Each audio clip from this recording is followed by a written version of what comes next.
Hello, and welcome to a video that will show you how to set up your ePortfolio for use in our course this semester. The easiest way to set up your ePortfolio is to start by going to TigerWeb. So I'm going to do that now. tigerweb.chattanoogastate.edu.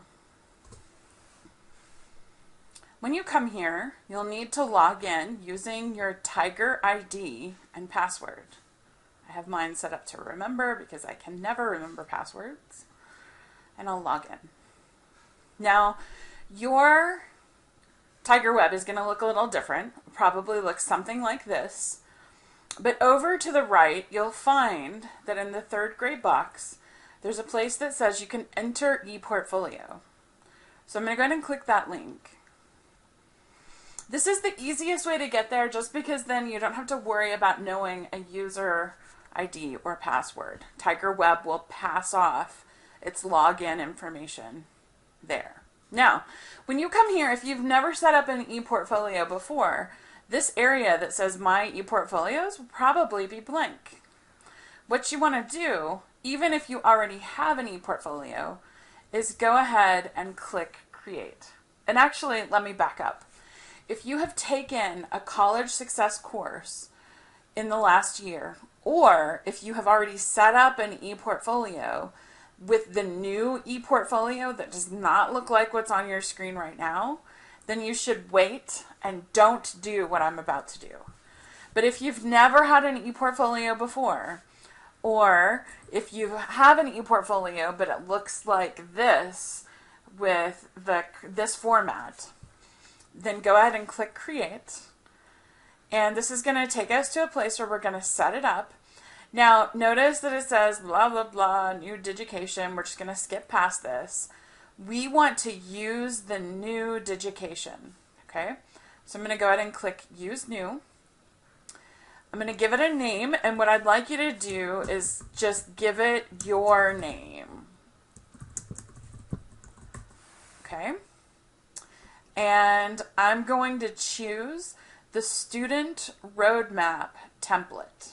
Okay, so this is just a basic formatted template that will give you a place to start with your ePortfolio. What you don't want to do is go ahead and click this civic engagement thing. We're going to do that later. Okay, so we'll click Create.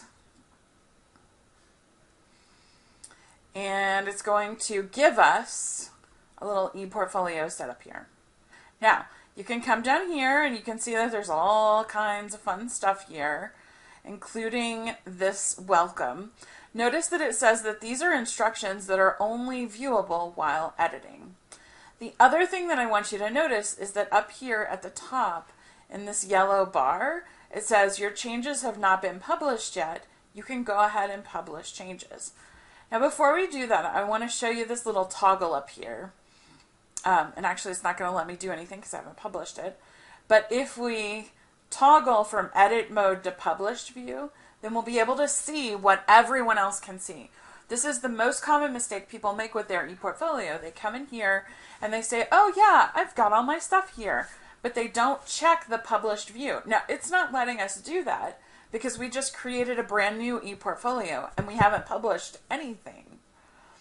So I'm going to go ahead and click Publish Changes. And when I do that, that's where I want to come down here. And I'm going to say that I want this to be private within Chattanooga State Community College. And I want to share it with a course. So I'm just going to type in polls for POLS. And notice that the very first thing that comes up is our course, American Government Summer 2018. So I'm going to click that, and now that is giving me, your instructor, and everyone else in our class access to see my ePortfolio. Okay, so I'll go ahead and save those settings and publish it.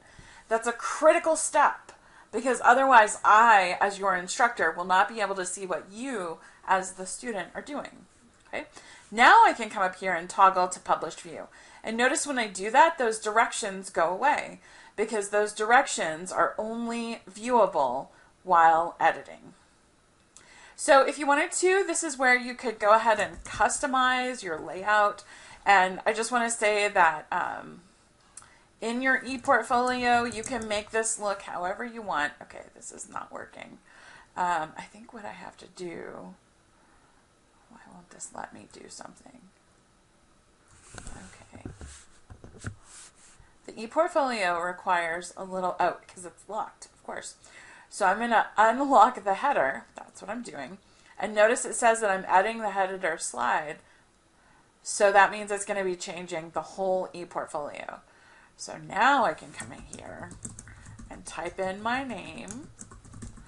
If I wanted to make it a different color, I could highlight it, and I could, change all kinds of different things up here. I could make this, bright red if I wanted to.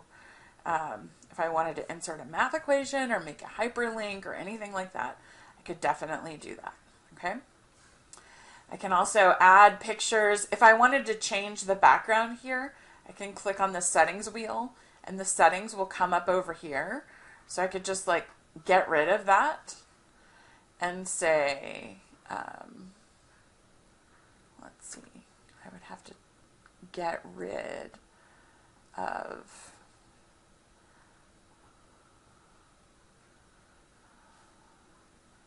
a picture of some sort. I'd have to play around with this to figure out how to get rid of my picture, actually.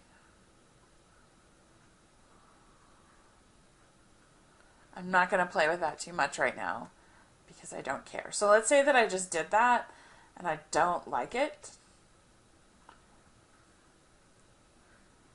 I can just not publish it. Ooh, I can add a different file.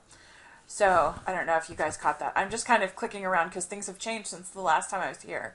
But I can replace this file. I can upload something. What do I want to upload? I don't know. How about this? So I'll upload it. This is just a random picture on my computer that's like kind of cracked earth. Again, all of this is completely optional. You don't need to do any of it. I just wanted to give you a little bit of an introduction to what you can do. And now I'm going to go ahead and tell it to display that file. Okay. Okay. Now, my changes have been saved, and that's good. But remember that if I don't publish my changes, they will not also be published. So when I lock up the header again, I need to publish the changes so that when people come to my site, they see that. Okay, now I'm going to stop this video here because that's how you just set up the ePortfolio. And then I'll create a second one that shows you how to bring in our course template.